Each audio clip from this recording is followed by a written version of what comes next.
Hi everyone and welcome to Meet the Member. This week we're talking to Beth Cox, who is an inclusion and equality consultant. Hi Beth, thanks for being here. Hi, thanks for inviting me. Okay, our first question for you is, how would you sum up your work? As you said, I'm an inclusion and equality consultant, and basically I help people working in children's book publishing understand the foundations of creating authentically inclusive books so that they can apply this to the books, every book they work on, so that every child can see that they are of value, because that is really the long-term aim of inclusive books. And I do that through training and consultancy, but I also work as an editor as well. On various projects, so I come at things from an editorial perspective as well. Brilliant. And how did you get into the work you're doing now? Well, it's a long story. So I started off my adult life as a teacher, but then realised it wasn't quite for me. So decided that I wanted to get into children's book publishing and sent a letter to every publisher I could find an address for across the country. I think it was about 50 in total. And I got 2 interviews, and from that I got a job with Child's Play International. So I upped sticks and moved to Swindon and started working there. And it was great because I realised that I could still have an impact with children through the work in books. On my very first day, we were looking at a book and just discussing about how it was a retelling of a fairy tale, discussing how it should end and what children would take from that. And I was like, wow, I'm definitely in the right job. They were a very forward-thinking publisher and wanted to be more inclusive in the books they were doing, but we really didn't know how. We felt quite stuck. They included quite an ethnically diverse range of characters in the books, and had included a couple of wheelchair users, but really we all knew we wanted to do more but didn't know how.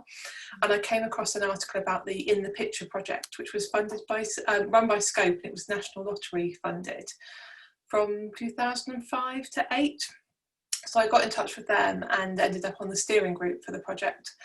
And that's where I just learned so much more about including disabled children in picture books. We met every few months, and there were different people on the steering group. It's where I met Alex Strick, who I founded Inclusive Minds with, but Joyce Dunbar and Jane Ray, someone from the Disabled Parents Network was on there. So it was such an amazing learning experience, and it transformed everything we did at Child's Play. We were able to become much more instantly inclusive just through having people to talk to about what we were doing. It just became a real passion of mine, and it was one of those areas that once I realised who was missing, how disabled children were missing out on books, I realised who else was missing.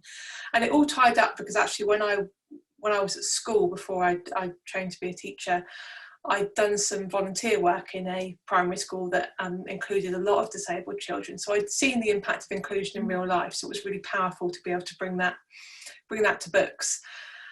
Yes, so I just started looking into all different areas of inclusion and reading lots more about it, and just building up my passion for this work. Working with Alex a lot more once the In the Picture project ended, and being involved with a few sessions she ran at the London Book Fair. So very much immersed in inclusion. And then in 2011, I went freelance as an editor, but with kind of my inclusion knowledge and experience as my unique selling point. So I always brought that to what I did. And once I was freelance, it gave Alex and myself an opportunity to set up something as well, to do more work in this area, which is when we established Inclusive Minds, which, if you don't know, is a collective of people passionate about inclusion in children's books. And one of the biggest things Inclusive Minds has done is set up a network of inclusion ambassadors. So they are young people with lived experience of various facets of diversity, and they can be connected with authors and publishers to help them create authentically inclusive characters. So it's very much been a journey of kind of learning through practice and reading and talking to people and going to events and just applying it. Really, I think one of the things I bring to my work is that I've been doing this. I've been making children's books inclusive for the past 15 years, and I just feel so passionately about the difference that can make to children, not just the children who then see themselves in books, but just children being able to see a variety of people in books and know that they don't have to fit in or be a certain way to be of value. Anyone can be of value. I feel like I've gone a bit off track on the question there, but that's the story of how I got into it, really. That's fab. And I love how your experience of, even though the teaching career wasn't the one for you in the end, without doing that you wouldn't have had the first-hand experience with kids and knowing what they want to read and should be reading. Yeah, exactly. I think that brought something, that's what helped me get my job in publishing, was that experience, and working with disabled children as well. Being able to bring that to what I do now has been really valuable. In fact, when I first went freelance, I had a part-time job in a primary school the same primary school that I did the experience in, as a one-to-one support assistant for a child with cerebral palsy. So yeah, that really added to what I was doing as well. Brilliant. So why did you join Book Machine? Who do you hope to be and what do you hope to learn?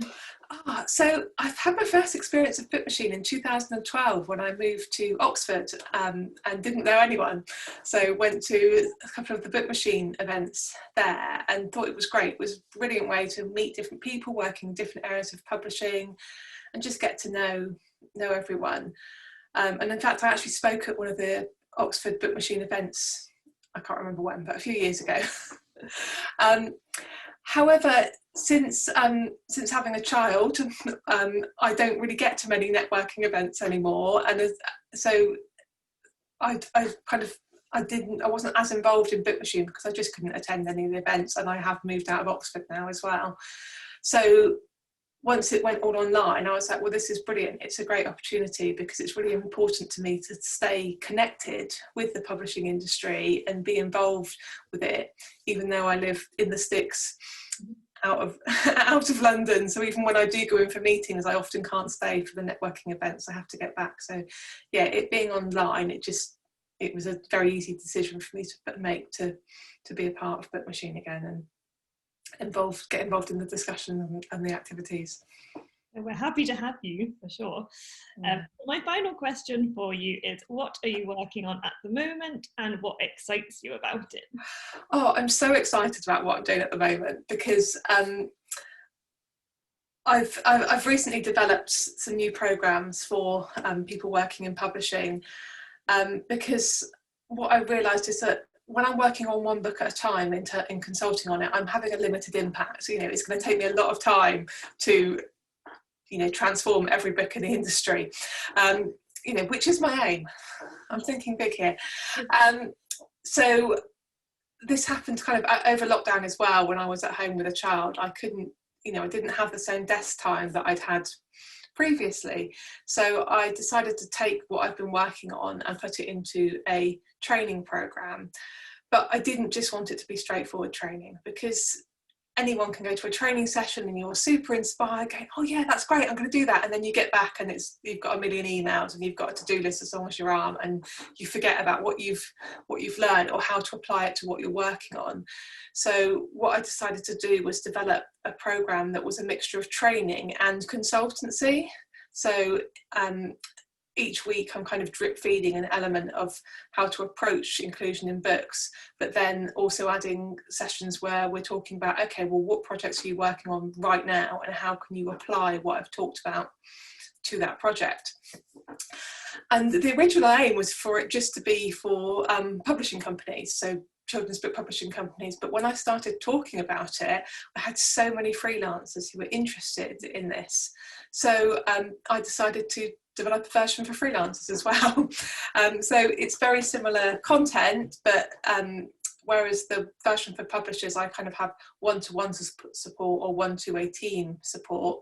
The freelancer version works as a group program, where there's a private Facebook group, and originally it started as just fortnightly Q&A sessions with me, where I go live in the group and answer questions that have been presented. But as it was a beta testing round, the feedback was that the people wanted to be more involved in those discussions. So what we've tried doing recently is having a Zoom session or a Microsoft Teams session where I answer the questions for that, then everyone comes on and talks about the projects they're working on and how they've applied what they're learning, and I can give feedback on that, but more importantly their peers can give feedback on that, because we've got a real mix of people on the course, and some are educational publishing, some are in ELT publishing, some are working on books for older children, some are authors, and the peer support has been absolutely phenomenal. It's been so wonderful to see, and it's beyond what I expected, really. So having that in a group session as well has been incredible, and it's just been amazing. So I've been working with a publisher on one version and a group of freelancers in another version, and for all of them it's just been amazing seeing kind of the breakthroughs and the way that they're thinking differently and the feedback on what they're doing, and yeah, watching the transformation has been incredible. And I feel so excited that so many more books are going to be inclusive because of this and because of what they've taken from this. But yeah, it's just, I don't know, I just feel I feel so excited about it, and I've just launched the next round of the group program as well. So that's now open for bookings until we start on the 15th of October. So yeah, that's I'm really excited. Put the link underneath this video for people. Oh, thank you. Yeah, so yeah, I'm just excited to get another round in before Christmas to work with another group of people. Yeah. That's fantastic. It's great to see, you know, that there is a way for people to go into it actively and to receive training and make better books because of it. So it's really amazing to hear.